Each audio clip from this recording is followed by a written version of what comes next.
class 7.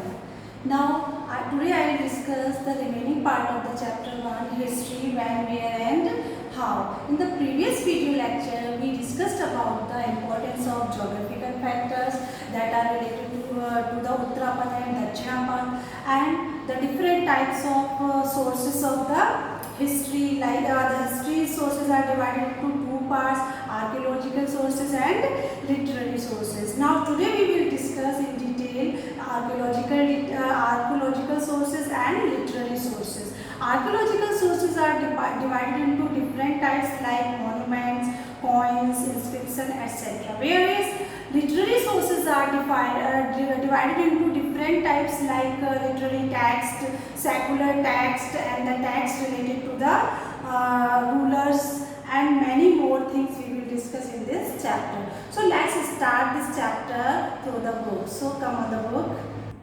Yes, literary sources include a written form. जो literary form आते हैं किसमें, जिसमें written form में जो चीज़ें होती हैं वो literary sources कहलाती हैं हिस्ट्री की. These are important as they record the culture, social, political and economic state of affairs of the period during which they were composed. Now in the literary sources all the cultural, social and political, economic state affairs are comes.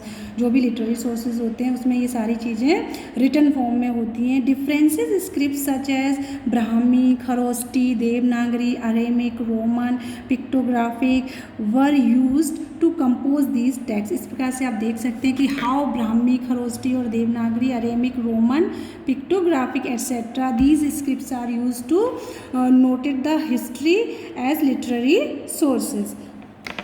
There were many literary texts that were not written and used no script. और भी कई text ऐसे हैं that were not that don't have any script. They were transferred from one generation to the next orally. और उनको एक generation से दूसरी generation तक orally transform किया गया है. Let's now discuss the sources of history greater detail. Now we will discuss the remaining part of the history sources like archaeological source and literary sources in detail, one by one and step by step. Archaeological sources can be categorized into different types, of which inscriptions, monuments and coins are the most important. In archaeological sources, three topics are important, that are inscriptions, monuments and coins. Now the first we will take inscription and we will discuss what are inscriptions.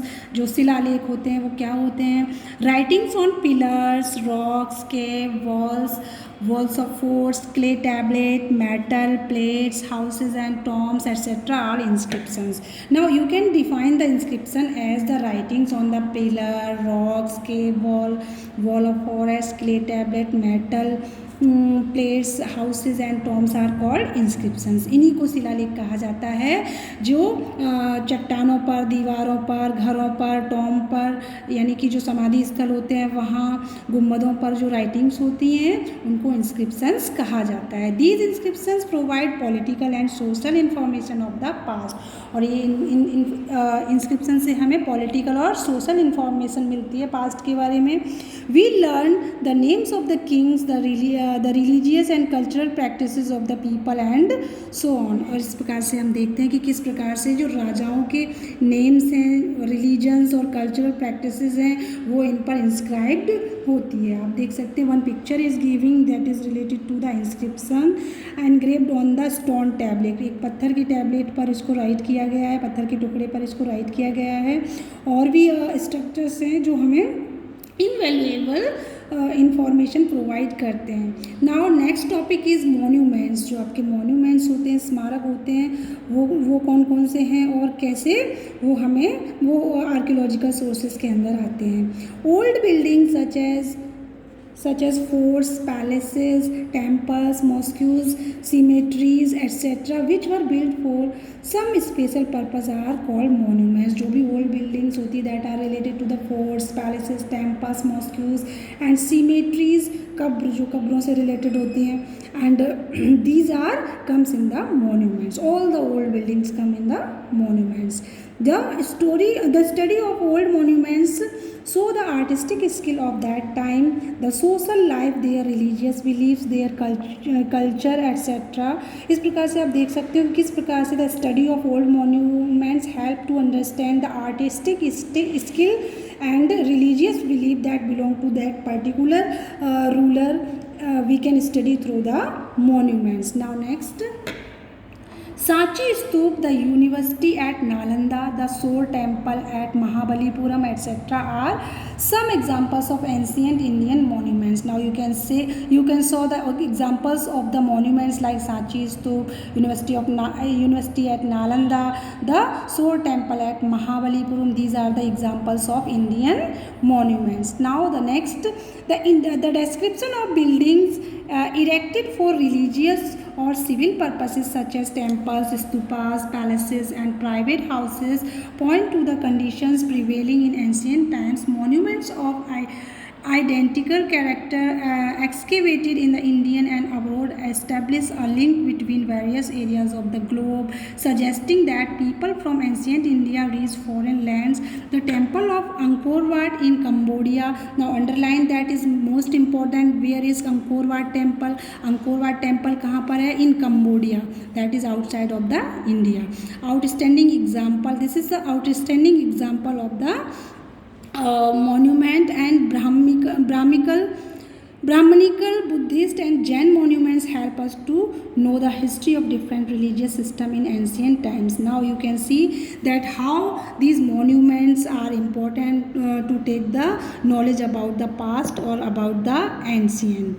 Now coins. Now the next topic after the inscription and monument and coins. In ancient India, the coins were made of different materials such as bronze, lead, copper, silver and gold. Now you can observe that in ancient time the coins were made up of different metals like bronze, lead, copper, silver and gold. Through these coins, scholars gather information about the period when they were issued as well as about the rulers who issued them. Coins. Yes, now you can see that how coins were important to take the knowledge about the rulers and who issued the coins and from which metal these are made up of. कौन से metal से इनको बनाए गए थे, कौन से राजा ने किस प्रकार के सिक्के चलाए थे और किस प्रकार की मेटल का यूज़ किया था. You can observe by looking the coins. Coins inform us that many kingdoms of ancient India had commercial relations with other countries. आप coins के द्वारा ये भी पता लगा सकते हैं कि किस प्रकार से इंडिया का commercial जो relation था दूसरी countries से वो था. One important thing is given that the study of coins, जो coins का अध्ययन किया जाता है उसको किस नाम से जानते हैं? Numismatic. और the study of inscription is called epigraphy. These most are related to your one word substitution, also related to the grammar portion and related to the history portion. कि what is the study of coins called? Numismatic. one word substitution होते हैं grammar में आपकी, उसमें भी ये आता है. और what is the study of inscription called? Epigraphy. These most important. Coins give us archaeological information about a particular ruler, his or her domain of influence. Coins के द्वारा किस राजा का क्या प्रभाव रहा है ये भी हमें पता चलता है. कि आप देख सकते हैं 2 coins are given.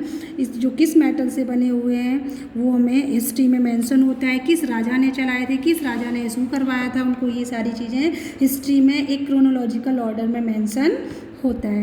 And his और her relation with other rulers. Roman coins discovered in India suggested that many ancient kingdoms of India had contact with the Roman Empire. Now you can see after observing the coins that India has many trade relations with Roman Empire and other foreign countries. Now remaining part we will discuss in next video lecture.